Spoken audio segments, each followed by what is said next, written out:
Hello বন্ধুরা, শুভ বিবাহ ধারাবাহিকের আজকের এপিসোডে দেখানো হয়েছে আজ সুধাদের বাড়িতে তার পিস্তত বোনের আইবুড়ো ভাত। এদিকে সুধার পিসি বাপের বাড়িতে আসার পর থেকে শুধু খেয়েই যাচ্ছেন আর যত সব আজে বাজে কথা বলছেন। সুধার পিসি বলে সকলে মিলে 3 মাস আগে থেকে আমার মেয়েকে আইবুড়ো ভাত খাওয়াচ্ছে, আর তার মামা বাড়িতে বিয়ের একদিন আগে তোমরা আইবুড়ো ভাতের আয়োজন করলে।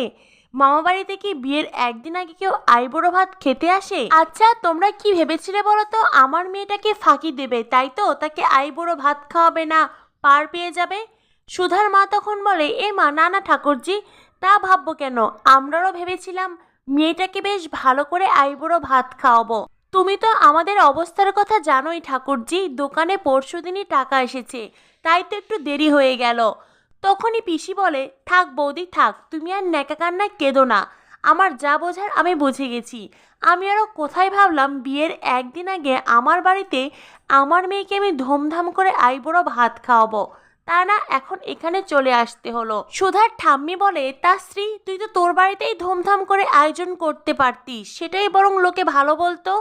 তখনই সুধার ছোট কাকি এসে বলে, তাই তো, নিজের বাড়িতেই তো বিয়ের একদিন আগে সকলে আইবুড়ো ভাত খায়, ধুমধাম করে অনুষ্ঠান হয়, একদিন আগে কেউ কি মামা বাড়িতে আসে নাকি? তখনই পিসি বলে, কি আর করার, সবই আমার কপাল। মেয়ের শ্বশুর বাড়িতে তো উত্তর দিতে দিতে আমার জীবন শেষ। সকলেই তো প্রশ্ন করছিল, মেয়ের কি মামা বাড়িতে বনিবনা নেই নাকি? মেয়েকে কে কি গয়না দিল? কি করে বলবো? আইবুড়ো ভাতে দেয়নি আর দিবে গয়না। তখনই সুধা এসে বলে, এই তো কানের দুল।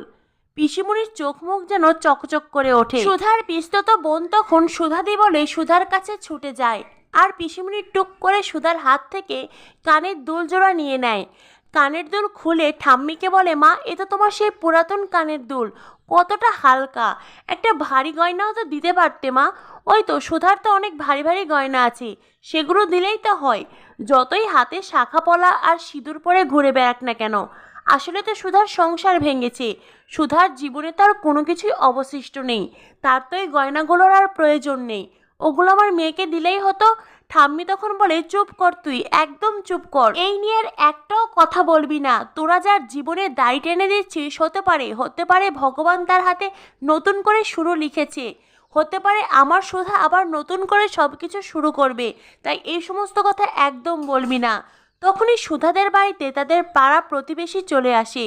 সুধা তখন মনে মনে ভাবে, এই রে, তবে কি ফ্রন্টে গন্ডার সঙ্গে মারামারির কথা বাড়িতে সবাই বলে দিবে?